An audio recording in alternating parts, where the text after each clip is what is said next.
is the funny thing I really find behind it is we talked before with we had a couple run-ins with a couple local clubs. It seems that from the local clubs to the Rock Machine to the Banditos to the Vagos, back to the Outlaws, back to whoever, it seems to be the same 8 or 9 guys. Is there look at Wiener Telestein. When there finally be a time where you would say, like, dude, no, like, no, we're not. It just, and it didn't seem like any of them were really bringing anything to the table. You had told me that Telestein seemed to be the real deal. I don't know anything about him other than what I read about him. But some of these other guys were just, we're 45 years old and living at home. Yeah, I mean, the Banditos, whatchamacallit, the really obese guy, I can't remember his name. Sinopoli. Yeah, Sinopoli. He lived in his parents' basement, and, he had to be given a motorcycle by the club. And they paid his insurance and everything like that just to keep him in. I mean, there's a lot of money in being a biker if you're helping. You know what? That seems to be, again, is it worth that price? Because, again, we talked about this before. I hate using cliches all the time, but the whole, there's a fine line between genius and insanity. There seems to be a really fine line in this life with you being super rich or you, like, just being dick broke and not having a dime. Well, different changes have happened in our economy. And essentially, I mean, you have college education, I have a college education, we both have skills, we can get by, my wife makes a ton of money, that sort of thing.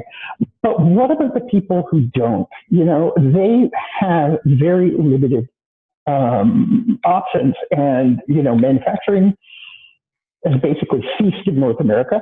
And, men of a certain age and a certain, education level are competing with women like they never had before. They're competing with immigrants like they never had before. And they're fighting for minimum wage jobs. Whereas, 40 years ago, they would have gone from high school to the factory and made enough to buy a house, a cottage, and a boat. And now they're fighting for shifts at 7-Eleven, or they're taking their career in their own hands and they're selling drugs or, whatever they can to get by. And I mean, that's who the bikers attract, right? Every once in a while, they'll get a genius like Stadnik. Yeah. Or at least a statesman-like person in Montboucher, or, just a survivor like Paul Porter. But mostly they're just, guys you wouldn't pay attention to on the street, You know what, that's the other thing too. And like I said, some of these guys that we saw later on, like I've told you from my experiences, like sometimes it just ate at you that all of a sudden I had to put up with shit from some of these guys because they had a patch. Because you look at this guy and you think, you were a fucking loser last week, and now I got to listen to your shit because you're with whoever. But that's the strength of the motorcycle gang, right? Mm. It's never a one-on-one fight. No, and you never have a one-on-one fight with a biker. You will face their chapter. Yeah, and that, again, these were always things we were concerned with. I mean, none of it bothers me now because I'm not in that business anymore, but it was just things that you would explain to people. Well, they won't do that. I'm like, are you kidding me? They'll do that in a second. They won't think fucking twice about it. Yep. It's just amazing. So let's get to the meat of this, because I so appreciate your time. Not to make it all about my book here, but how accurate was my little fictional tale of how this stuff all happens? I want to answer that by saying a little too accurate, perhaps. Okay, I'll accept that. Skirting legality. It is very accurate. It is what happened, essentially. I mean, the names are changed, and some of the other details are. But if someone reads down the lane, despite it being fiction, they will have a good handle on what actually happened in Niagara at the time.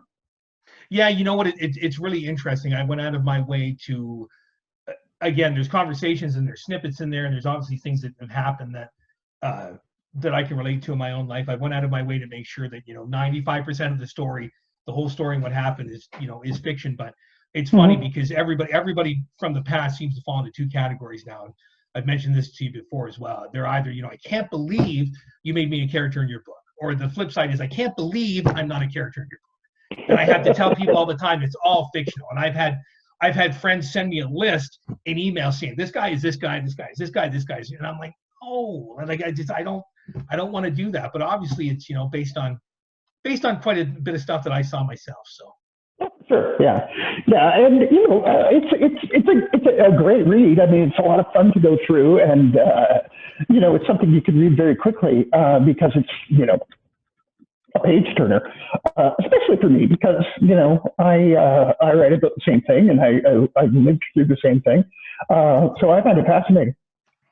That's awesome. Thanks so much. What is on the horizon for you in the crime deal? I know we've talked about little things that you were looking at doing, but are you going to get back to a big heading in this? Like we've said before, everything seems to stop about 2010, and I've tried so hard to see what's gone on since then. Any inclination, any idea of doing that? I know we talked. I don't want to say what you were working on unless you mentioned it, but you told me a couple different things. But any crime stuff going on that you're thinking about? Yeah, absolutely. I've relocated to the U.S. and got my green card, and I have some proposals in for, one is about a very bizarre pill mill that was run by a doctor and the pagans in Philadelphia. And the other is about the Incel Rebellion and the murders that started it. Oh, that's awesome. Yeah. The pill one, I think we had mentioned, that was the one with the two brothers? Yeah.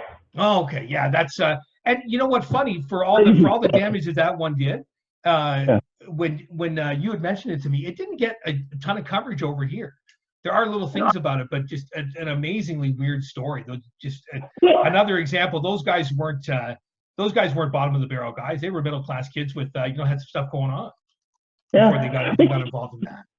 So many people, really don't have, and a lot of people in power don't have a really good handle on crime, either in Canada or the U.S. Like about a year before Breaking Bad debuted, I sent a proposal in for a book about methamphetamine, and two different publishers said, "I've never heard of this stuff." You know what I mean? Doesn't bother me. It's not in my neighborhood. Why do I care? And so it's all about education.